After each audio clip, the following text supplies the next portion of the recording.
Hi കൂട്ടുകാരെ, പുതിയൊരു വീഡിയോയിലേക്ക് എല്ലാവർക്കും സ്വാഗതം. അങ്ങനെ മഞ്ജു ഇങ്ങനെ കറക്റ്റായി തന്നെ വണ്ടി നിർത്തുമ്പോൾ എല്ലാവരും ഞെട്ടിപ്പോവാണ് കേട്ടോ. ഭാനുമ്മയാണെങ്കിൽ തൻ്റെ മകനെ ഇടിച്ചു എന്ന് കരുതി കണ്ണ് തുറക്കുമ്പോൾ മഞ്ജു കറക്റ്റായി വണ്ടി നിർത്തിയിരിക്കുന്നു. അങ്ങനെ ഈ സമയം മഹിമ ഓടിച്ചെന്ന് മഞ്ജുവിനെ കെട്ടിപ്പിടിക്കാൻ കേട്ടോ. എൻ്റെ ചേച്ചിയോട് എത്ര നന്ദി പറഞ്ഞാലും മതിയാവില്ല എന്ന് പറഞ്ഞിട്ട് ചേച്ചി അങ്ങ് കെട്ടിപ്പിടിക്കാൻ. എൻ്റെ ചേച്ചി ഇപ്പോൾ നല്ല ചേഞ്ച് ആയിട്ടുണ്ട് എന്നുള്ള വാക്കുകളൊക്കെ പറയാൻ കേട്ടോ. എന്നാൽ ഗിരിയാണെങ്കിലോ മഞ്ജുവിനെ ഇങ്ങനെ തൻ്റെ തോളോട് ചേർത്ത് പിടിച്ച് ഭാനുമ്മക്ക് മുന്നിൽ കൊണ്ടുപോവാണ്. പക്ഷെ ഭാനുമ്മക്ക് ഇത് പിടിക്കുന്നില്ല. അവിടെ കണ്ടു നിൽക്കുന്ന കുഞ്ഞാറ്റയ്ക്കും പറ്റുന്നില്ല. പക്ഷെ എന്ത് ചെയ്യാൻ, തൻ്റെ നാടകം തുടരണമല്ലോ. അതുകൊണ്ട് തന്നെ ഭാനുമ്മ ഇളിഞ്ഞ ചിരിയോടുകൂടി ചിരിച്ചു നിൽക്കുമ്പോൾ അവിടെ ഗിരി പറയാണ്, ഇത് ഞാൻ നിങ്ങൾക്ക് മുന്നിൽ കാണിച്ചു തന്നെ എന്തിനാണെന്നറിയോ? കാരണം എൻ്റെ മഞ്ജു വണ്ടി ഓടിക്കുന്നില്ല എന്ന് പറഞ്ഞു, ഇന്നലെ ആക്സിഡൻ്റ് ഉണ്ടാക്കി എന്ന് പറഞ്ഞു. അത് എങ്ങനെ സംഭവിച്ചു എന്ന് കാണിക്കാനാണ്. ഞാൻ വണ്ടി ഓടിക്കുകയാണെങ്കിലും ഇന്നലത്തെ ആക്സിഡൻറ്റ് ഉണ്ടാവും, കാരണം അത് അങ്ങനെയാണ് ഇന്നലത്തെ ആക്സിഡൻറ്റ് എന്നൊക്കെ പറയണ്ടേട്ടാ. അങ്ങനെ പിന്നീട് മഞ്ജുവും ഗിരിയും കൂടി വണ്ടിയെടുത്ത് പോകുന്നത് കണ്ട് സന്തോഷത്തോടു കൂടി മഹിമ നിൽക്കുന്നു കേട്ടോ. പിന്നീടാണെങ്കിലോ ഗൗരിയമ്മയുടെ വീടാണ് കാണിക്കുന്നത്. അവിടെ മഹിമ എത്തിയിരിക്കുകയാണ്. ഗൗരിയമ്മക്ക് ഇങ്ങനെ പച്ചക്കറിയൊക്കെ ഇങ്ങനെ ചെത്തിക്കൊടുക്കുകയാണ്. അപ്പോൾ ഗൗരിയമ്മ ഇങ്ങനെ പറയാണ്, എന്തായാലും ഭാനുവിൻ്റെയും കുഞ്ഞാറ്റയുടെയും ഒക്കെ ഒരു കാര്യം ആലോചിക്കുകയാണ് എന്നിങ്ങനെ പറയണം കേട്ടോ. പാവം മഞ്ജു അവൾക്ക് മുന്നിൽ കബളിപ്പിക്കപ്പെടുകയാണ് എന്നിങ്ങനെ അവിടെ മഹിമയും തൻ്റെ ചേച്ചിയെക്കുറിച്ച് പറയാണ്. അപ്പോഴും തന്നെ എന്ത് ചെയ്യാൻ, ഭാനു ഇങ്ങനെയൊക്കെ മാറുന്നതിന് കാരണം പ്രധാന പങ്ക് ആ കുഞ്ഞാറ്റയാണ്. അത് കേട്ടോടെ തന്നെ മഹിമ പറയാണ്, ശരിയാണ്, ആ കുഞ്ഞാറ്റയും ഈ പറയുന്ന സ്വപ്നയും ഇല്ലെങ്കിൽ ഒരു പക്ഷേ ഭാനു ശരിയാവും എന്നിങ്ങനെ അവിടെ തിരിച്ച് മഹിമ ഇങ്ങനെ ഗൗരിയമ്മയോട് പറയാണ് കേട്ടോ. അങ്ങനെ ഭാനുമ്മയെക്കുറിച്ച് ഇങ്ങനെ സംസാരിക്കുന്നതിനിടക്കാണ് പുറത്തൊരാൾ ബെല്ലടിക്കുന്നത്. അങ്ങനെ മോളെ ഞാൻ ആരാണെന്ന് പോയി നോക്കട്ടെ എന്ന് പറഞ്ഞ് ഗൗരിയമ്മ പുറത്തോട്ട് പോവാണ്. അപ്പോഴാണെങ്കിൽ തുറക്കുമ്പോൾ കാണിക്കുന്നത് പീതാംബരനെ ആയിരിക്കൂട്ടാ. അങ്ങനെ ഈ പീതാംബരൻ വലിയൊരു പങ്ക് തന്നെയാണ്. അതായത് മഞ്ജുവിൻ്റെ ആ ഒരു അച്ഛൻ്റെ അപകടത്തിൽ അയാൾക്ക് പങ്കുണ്ടല്ലോ. അങ്ങനെ ഈ സമയം ഗൗരിയമ്മ ആരാണെന്ന് ചോദിക്കുമ്പോൾ അതേ മുകുന്ദൻ വക്കീലിനെ കാണാൻ വന്നതാണ്. അതെന്താ, ഒരു കേസ് ഏൽപ്പിക്കാനാണ്. ഇത് കേൾക്കുന്ന ഗൗരിയമ്മയുടെ മനസ്സിൽ വളരെ സന്തോഷം തോന്നുകയാണ് കേട്ടോ. കാരണം തൻ്റെ മകനൊരു കേസ് കിട്ടിയിരിക്കുന്നു. അങ്ങനെ ഈ സമയം മഹിമ ഇങ്ങനെ വന്ന് എത്തി നോക്കുകയാണ്. അപ്പോൾ ഗൗരിയമ്മ പറയണേ, നിങ്ങളിവിടെ ഇരിക്കൂട്ടോ, കാരണം മോൻ പുറത്ത് പോയിരിക്കുക, അവനിപ്പോൾ വരും എന്നൊക്കെ പറഞ്ഞിട്ട് പീതാംബരൻ അവിടെ ഇരുത്താണ്. അപ്പോൾ മഹിമ ഇങ്ങനെ കുറച്ച് അടുത്തോട്ട് വരികയാണ്. അപ്പോൾ ഗൗരിയമ്മയോട് ചോദിക്കുക, അത് ആരാണ്? അതേ മുകുന്ദനെ തിരക്കി വന്നിരിക്കുകയാണ്, കേസ് ഏൽപ്പിക്കാനാത്രേ. അത് കേൾക്കുന്ന മഹിമ പറയാണ്, വലിയ പണച്ചക്കാന്ന് തോന്നുന്നു കാണുമ്പോൾ എന്ന് പറയാനിട്ടാ. എന്തായാലും വക്കീലിൻ്റെ സമയം തെളിഞ്ഞെന്ന് തോന്നുന്നു എന്നൊക്കെ ഇങ്ങനെ മഹിമ പറഞ്ഞിട്ട് ഞാൻ എന്തായാലും ഒരു വീട്ടിൽ വന്ന ഒരു കസ്റ്റമർ എന്ന നിലയ്ക്ക് ഞാൻ അങ്ങനെയൊക്കെ എന്താണ് പറയുക, ചായ കോഫിയൊക്കെ കൊടുക്കട്ടെ എന്നൊക്കെ ഇങ്ങനെ പറയുകയാണ് കേട്ടോ. അങ്ങനെ ഈ സമയം മഹിമ കോഫി എടുക്കാൻ പോവുകയാണ്. ഇതേ സമയം ഇയാളാണെങ്കിൽ പീതാംബരൻ മഹിമയെ നല്ല ശ്രദ്ധിക്കുന്നുണ്ട്. ഇടങ്ങണ്ടിട്ട് ഇങ്ങനെ നോക്കഴിട്ട. അങ്ങനെ അയാൾ പേപ്പർ ഇങ്ങനെ ഇരുന്ന് വായിക്കുന്നതിനിടക്കാണ് അങ്ങോട്ടേക്ക് ഗിരി വേറി വരുന്നത്. ഗിരി കാണുന്ന കാഴ്ച ഇയാളായിരിക്കും. ഇയാളെ കാണുന്നതിനോട് കൂടി ഗിരി ഞെട്ടാണ്. ഇതേ സമയം മഹിമ ചായയുമായി വന്ന് കൊടുക്കുകയാണ്. അങ്ങനെ മഹിമ ചോദിക്കുന്നുണ്ട്, നിങ്ങളെവിടെ എന്നൊക്കെ ചോദിക്കുമ്പോൾ അത് ഞാൻ ഇന്ന ഭാഗത്താണ്, എന്തായാലും ഇപ്പോൾ വരും കേട്ടോ വക്കീല എന്നൊക്കെ ഇങ്ങനെ പറഞ്ഞ് മഹിമ നിൽക്കുകയാണ്. അപ്പോൾ ഈ സമയം ഗിരി നിങ്ങളെന്താ ഇവിടെ എന്ന് ചോദിക്കാൻ കേട്ടോ. ഉടൻ തന്നെ മഹിമ പറയണേ, ഞാനങ്ങ് പോട്ടെ എന്ന് പറഞ്ഞ് പോവുകയാണ്. പിന്നീട് പീതാംബരനെ പുറത്തോട്ട് വലിച്ചിട്ട്, താൻ എന്തിനാണോ ഇവിടെ കയറി വന്നിരിക്കുന്നത്, താൻ എന്തിനാണോ ഇവിടെ കയറി വന്നിരിക്കുക? അതെ ഗിരി, ഞാൻ നിൻ്റെ കേസ് ആ കേസ് പറയാനൊന്നുമല്ല കേട്ടോ, എൻ്റെ വേലിത്തർക്കത്തെക്കുറിച്ച് പറയാൻ വേണ്ടി വന്നതാണ്. അത് കേട്ട ഉടനെ താനെന്താ എന്നെ കബളിപ്പിക്കുകയാണോ? അല്ല, നല്ല വക്കീലാണ് മുകുന്ദൻ എന്ന് പറഞ്ഞേ കേട്ടു, അതുകൊണ്ട് വന്നതാണ്. എടോ, ഏതൊരാൾക്ക് പറയുക മുകുന്ദന് നല്ലൊരു കേസ് വാദിക്കാൻ അറിയില്ല എന്ന്, എന്നിട്ട് നീ എന്നെ കബളിപ്പിക്കാൻ വേണ്ടി, എന്നെ ഇതാക്കാൻ വേണ്ടി നീ ചെയ്യുന്നതാണെന്ന് പറയുമ്പോൾ, ആ ഗിരി നിനക്ക് തെറ്റ് പറ്റിയില്ല, ജസ്റ്റ് ഒന്ന് കയറിയപ്പോഴേക്കും നിൻ്റെ ഉള്ളു പിടഞ്ഞു, അത് കാണിക്കാൻ വേണ്ടി തന്നെയാണ് ഞാൻ ഇങ്ങോട്ടേക്ക് വന്നത്. എടോ, തോനെൻ്റെ അടുത്ത് വേറെത്ര നടത്തിയാലുണ്ടല്ലോ, മോചിതൊക്കെ ഇവിടെ നിന്ന് പുറത്ത് പോയിക്കോ. അപ്പോൾ മഹിമ ഇറങ്ങി വരുന്നു കേട്ടോ. അപ്പോൾ മഹിമയെ കാണുമ്പോൾ മഹിമ പറയണേ, ഞാൻ എന്തായാലും ഗിരിയേട്ടാ ഞാൻ പോട്ടെ, എന്തായാലും പോയിക്കോളൂ മോളൂ എന്നൊക്കെ പറഞ്ഞിട്ട് ഗിരി മഹിമയെ പറഞ്ഞു വിടണം. എന്നാൽ ഈ സമയം ഇനി അധികം നീ ഇവിടെ ചുറ്റിത്തിരിയണ്ട, മുകുന്ദനെ നീ കാണണ്ട, മര്യാദക്ക് പോടോ, നീ എന്നെ പേടിപ്പെടുത്താനാണ് ഈ വന്നിരിക്കുന്നത്, എനിക്ക് നന്നായി അറിയാം, അതുകൊണ്ട് നീ പോ എന്നൊക്കെ പറഞ്ഞിട്ട് ഇങ്ങനെ വഴക്ക് പറയാണ് കേട്ടോ. അങ്ങനെ ഗൗരിയമ്മ ഈ വഴക്ക് പറയുന്നത് കണ്ടിട്ടാണ് കേട്ടോ വരുന്നത്.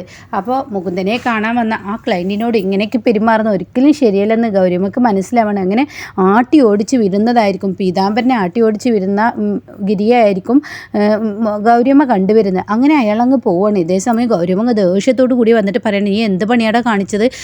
എൻ്റെ മോന് അങ്ങനെ ഇങ്ങനെയൊന്നും കേസ് വരില്ല എന്ന് നിനക്കറിയുന്നതല്ലേ, വല്ലപ്പോഴൊക്കെയല്ലേ ഒരു കേസ് വരുന്നത്, ആ സമയം നീ ഇങ്ങനത്തെ പരിപാടികളൊക്കെ ചെയ്യുന്ന എന്താ എന്നൊക്കെ പറഞ്ഞിട്ട് ഇങ്ങനെ ദേഷ്യപ്പെടുകയാണ് കേട്ടോ. അപ്പോൾ ഉടൻ തന്നെ ഗിരി പറയണേ, എൻ്റെ ഗൗരിയമ്മേ, അയാളൊരു ഫ്രോഡാണ്, എനിക്ക് അയാളെ നന്നായി അറിയാം, അതുകൊണ്ടാണ് ഞാൻ അയാളെ ആട്ടി ഇറക്കി വിട്ടത്, ഇത് വക്കീലിനെ പറ്റിക്കാൻ വേണ്ടി വന്നത്, എന്താണെങ്കിലും എൻ്റെ കുഞ്ഞിനൊരു കേസ് കിട്ടുകയാണെങ്കിൽ അത് നല്ലതല്ലേ എന്നൊക്കെ ഇങ്ങനെ ഗൗരിയമ്മ പറയുമ്പോൾ ഗൗരിയമ്മയോട് തിരിച്ച് ഗിരി പറയണേ, അതെ ഞാൻ നല്ലൊരു കേസ് എൻ്റെ മുകുന്ദന് ഞാൻ കൊണ്ടുകൊടുക്കും, മുകുന്ദനെ കെണിയിൽ ചാടിക്കാൻ എനിക്ക് ഇഷ്ടമല്ല, എൻ്റെ ഗൗരിക്കുട്ടി ഇങ്ങോട്ട് വന്നേ എന്നൊക്കെ പറഞ്ഞ് ഗൗരിയമ്മയെ പിടിച്ച് വലിച്ച് അകത്തോട്ട് കൊണ്ടുപോകാൻ കേട്ടോ. ഇതേ സമയം മഹിമയാണ് കാണിക്കുന്നത്. മഹിമ തൻ്റെ കോളേജിൽ നിന്ന് ഇറങ്ങാണ്. അപ്പോൾ അബി അങ്ങോട്ടേക്ക് കയറി വരികയാണ്. അപ്പോൾ അബിയെ കാണുമ്പോൾ മുകുന്ദൻ പറഞ്ഞ ആ വാക്കുകൾ ഇങ്ങനെ മഹിമയുടെ മുന്നിൽ കയറി വരികയാണ് കേട്ടോ. അതായത് ഒരാളോട് തെറ്റി നടക്കല്ലേ വേണ്ടത്, ഉള്ളത് മുഖത്തടിച്ച് പറഞ്ഞ് അവനുമായുള്ള അത് ഒഴിവാക്കുകയാണ് വേണ്ടത് എന്ന് പറഞ്ഞ ആ വാക്കുണ്ടല്ലോ, അതിങ്ങനെ മഹിമയുടെ മനസ്സിലിങ്ങനെ കയറി വരികയാണ്. അപ്പോൾ അവിടെ മഹി എന്ന് പറഞ്ഞ് വിളിക്കുന്നുണ്ട്. ഇതേ സമയം പോവാൻ ഒരുങ്ങിയ മഹിമ തിരിച്ചിങ്ങോട്ടേക്ക് തന്നെ വന്നിട്ട് മഹിമ പറയണേ, അതെ ഞാൻ നിന്നോടൊരു കാര്യം പറയാനാണ് വന്നത്, അതെ നീ എൻ്റെ വക്കീലിനെ കാണാൻ അങ്ങോട്ടേക്ക് വന്നിരുന്നു, എന്നാൽ ഞാൻ നിന്നോട് ഉള്ളതുപോലെ തുറന്നു പറയണമെന്നാണ് എൻ്റെ വക്കീൽ എനിക്ക് പഠിപ്പിച്ച് തന്നിരിക്കുന്നത്. അപ്പോൾ ഉടൻ തന്നെ നീ എന്താ ഇങ്ങനെയൊക്കെ സംസാരിക്കുന്നതെന്ന് മഹിമയോട് അബി ചോദിക്കുകയാണ്. അപ്പോൾ ഉടൻ തന്നെ എനിക്കെപ്പോഴും എൻ്റെ ഭർത്താവിൻ്റെ സ്ഥാനത്ത് കാണാൻ കഴിയുന്നത് എൻ്റെ മുകുന്ദനെയാണ്, അതായത് എൻ്റെ വക്കീലിനെയാണ്, വക്കീലിനോളം നീ എത്തില്ല എന്ന് പറയട്ടെ. ഇത് കേൾക്കുന്ന അപ്പി പറയും, എന്താ നീ ഇങ്ങനെയൊക്കെ പറയുന്നത്, വക്കീൽ ഒരു ടെസ്റ്റ് പോലും പാസ്സായിട്ടില്ല, മജിസ്ട്രേറ്റ് ടെസ്റ്റ് എഴുതിയിട്ട് അയാൾക്കത് കിട്ടിയില്ല എന്ന് നീ എന്നെ പറയുന്നു, അയാളെ കൊണ്ട് അതുപോലും കഴിയുന്നില്ല, ഒരു വക്കീലാണെന്ന് പേരേ ഉള്ളൂ, ഒരു കേസ് വാദിക്കാനും കഴിയുന്നില്ല. എന്നാൽ ഞാൻ അങ്ങനെയല്ല, ഞാൻ ഇനിയിപ്പോൾ ഈ MBBS ഒക്കെ എടുത്ത് ഞാനൊരു ഡോക്ടറായി പിന്നീട് അതിൽ ഉയരങ്ങളിലോട്ട് പറക്കും, അപ്പോൾ നീ എന്നെ മനസ്സിലാക്കും, നീ എനിക്ക് നല്ലൊരു ചേർന്ന ഭർത്താവായിരിക്കും, ഞാൻ എന്തിനും ഏതിനും എന്നൊക്കെ ഇങ്ങനെ അബി പറയാണ്. അപ്പോൾ ഉടൻ തന്നെ മഹിമ അബിയെ ഞെട്ടിപ്പിച്ചും കൊണ്ട്, നീ എല്ലാം എനിക്ക് ചെയ്തു തരുന്നുണ്ടായിരിക്കും, പക്ഷേ എനിക്ക് പ്രചോദനം തരുന്ന ഒരു ഭർത്താവാണ് എനിക്ക് വേണ്ടത്, അല്ലാതെ എന്നെ നോക്കുന്ന ഒരു ഭർത്താവല്ല. കാരണം എന്നെ നോക്കാൻ എനിക്ക് നന്നായി അറിയാം, എനിക്ക് ക്യാഷ് ഉണ്ടാക്കാനും എൻ്റെ കാര്യങ്ങൾ ചെയ്യാനും ഒക്കെ എങ്ങനെ മുന്നോട്ട് പോകണമെന്ന് എനിക്കറിയാം, എനിക്ക് ക്യാഷല്ല വേണ്ടത്, എന്നെ മനസ്സിലാക്കുന്ന, എൻ്റെ മനസ്സിന് ധൈര്യം തരുന്ന ആ ആളെയാണ് എനിക്ക് വേണ്ടതെന്ന് പറയുമ്പോൾ ശരിക്കും ഞെട്ടിപ്പോയിട്ട് അബി ഇവളോട് ഇനി ഇതിൽ കൂടുതൽ സംസാരിക്കാനില്ല എന്ന് ആ ഒരു അർത്ഥത്തിൽ മനസ്സിലാക്കുകയാണ്. ഇതേ സമയം എനിക്കൊരു ഭർത്താവ് ഉണ്ടെങ്കിൽ അത് മുകുന്ദനാണ്, മുകുന്ദനെ എനിക്ക് ഭർത്താവിൻ്റെ സ്ഥാനത്ത് കാണാൻ കഴിയുള്ളൂ എന്ന് പറയാൻ കേട്ടോ. അപ്പോൾ ഇതിന് മുന്നേ ഈ പീതാംബരം വന്നപ്പോൾ ചോദിക്കുന്നുണ്ട്, വക്കീലിൻ്റെ ഭാര്യയാണ് നീ എന്ന് ചോദിക്കുന്നത് തന്നെ ഇങ്ങനെ മഹിമയുടെ മനസ്സിലൊരു ലഡു പൊട്ടിയ ഫീൽ വന്നിട്ടുണ്ട് കേട്ടോ, ഞാൻ പറയാൻ വിട്ടുപോയതാണ്. എന്നാൽ ഈ സമയം പിന്നീട് കാണിക്കുന്നത് അരവിന്ദാക്ഷനെയും ബിജിക്കുട്ടനെയും അതുപോലെ മഞ്ജുനെയൊക്കെയാണ്. അരവിന്ദാക്ഷൻ പറയണേ, എന്തായാലും നിൻ്റെ വീട്ടിലിപ്പോൾ ഒരു ശാന്തത വന്നല്ലോ, അത് വലിയ സമാധാനം. അപ്പോൾ ബിജിക്കുട്ടൻ പറയണേ, എന്ത് ശാന്തത, ഇതിത്ര ഈ പൂജ വഴിപാട് മന്ത്രവാദം ദുർമന്ത്രവാദം എന്നൊക്കെ പറഞ്ഞ് ഇതിലൊക്കെ വിശ്വസിക്കുന്നത്, ഇനി എന്താ മഞ്ജുവിനൊക്കെ പറ്റിയത്, നമ്മുടെ പോലീസ് സ്റ്റേഷനിൽ തന്നെ എത്ര ദുർമന്ത്രവാദ കേസുകൾ പറഞ്ഞ് തട്ടിപ്പും വെട്ടിപ്പും നടത്തുന്ന ആ കാലത്ത് നീ ഇങ്ങനെയൊക്കെ വിശ്വസിക്കുന്ന മഞ്ജു, നീ ഇങ്ങനെ ആയോ എന്നൊക്കെ ചോദിക്കുമ്പോൾ ഉടൻ തന്നെ മഞ്ജു പറയുന്നത്, എൻ്റെ അച്ഛൻ വഴി എങ്ങനെയോ അവരുടെ അച്ഛൻ മരിച്ചു, അതായത് ഗൗരിയമ്മയുടെ ഭർത്താവ് മരിച്ചു, ആ ഭർത്താവ് മരിച്ച എന്നോട് അവർക്ക് ദേഷ്യമായിരുന്നു, പക്ഷേ ഈ ദുർമന്ത്രവാദത്തിലൂടെയാണ് അവരെന്നെ സ്നേഹിക്കൽ തുടങ്ങിയത്, ആ സ്നേഹം ഞാൻ ആസ്വദിക്കുന്നു, അതുകൊണ്ട് ദുർമന്ത്രവാദമെങ്കിൽ ദുർമന്ത്രവാദം, അവരുടെ മനസ്സിൽ അങ്ങനെ ഒരു സമാധാനം കിട്ടുമെങ്കിൽ അതിനൊപ്പം നിൽക്കല്ലേ വേണ്ടത്. അപ്പോൾ ഇത് കേൾക്കുന്ന അരവിന്ദാക്ഷൻ പറയാണ്, ശരിയാണ്, അതുതന്നെയാണ് വേണ്ടത്, കാരണം നമ്മൾ അവർക്കൊപ്പം നിൽക്കാനൊക്കെ ഒരിക്കലും ആവില്ല, കുടുംബത്തിൻ്റെ സമാധാനത്തിന് വേണ്ടി ഒരാൾക്ക് മുന്നിൽ തലകുനിച്ച് കൊടുത്തുകൊണ്ട് യാതൊരു കുഴപ്പമില്ല എന്ന് പറയുന്നത് കേട്ടോ. അങ്ങനെ ഇത് കേട്ടിട്ട് അങ്ങ് വരികയാണ്, അതായത് ഫ്രാൻസിസ്. അപ്പോൾ ഈ സമയം ബിജുക്കുട്ടൻ പറയുന്നുണ്ട്, എന്തായാലും നീ എന്ന് വെച്ചാൽ ഇപ്പോൾ ഗിരിക്ക് നല്ല ഇഷ്ടമാണ് നിന്നെ എന്നൊക്കെ ഇങ്ങനെ പറയുമ്പോൾ അവിടെ ഫ്രാൻസിസ് പറയണേ, ഇവളെ ഇഷ്ടമായത് അതുകൊണ്ടൊന്നുമല്ല, മയക്കുമരുന്ന് കേസിൽ ഇവൾ ഗിരിയെ രക്ഷിച്ചില്ല അതുകൊണ്ടാണെന്ന് പറയണം കേട്ടോ. ഇത് കേൾക്കുന്ന ബിജുക്കുട്ടനെ അരവിന്ദാക്ഷനോ, ഇനി എന്താടാ ഇങ്ങനെ എപ്പോഴും ഈ പെൺകുട്ടിയെ കണ്ടാൽ നീ എന്തിനെങ്ങനെ ചൊറിയാൻ വരുന്നത്, എന്തിനാ ഇങ്ങനെയൊക്കെ പറയുന്നത്.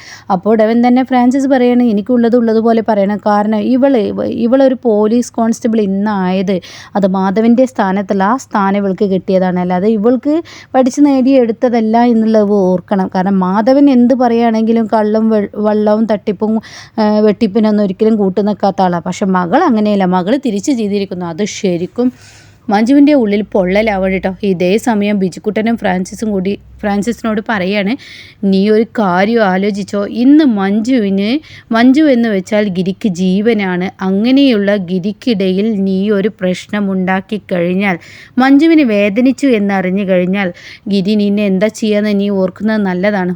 അവനിപ്പോൾ എന്നെ എന്ത് ചെയ്യാൻ, എനിക്ക് അവന് വന്ന ഒരു പേടിയില്ല.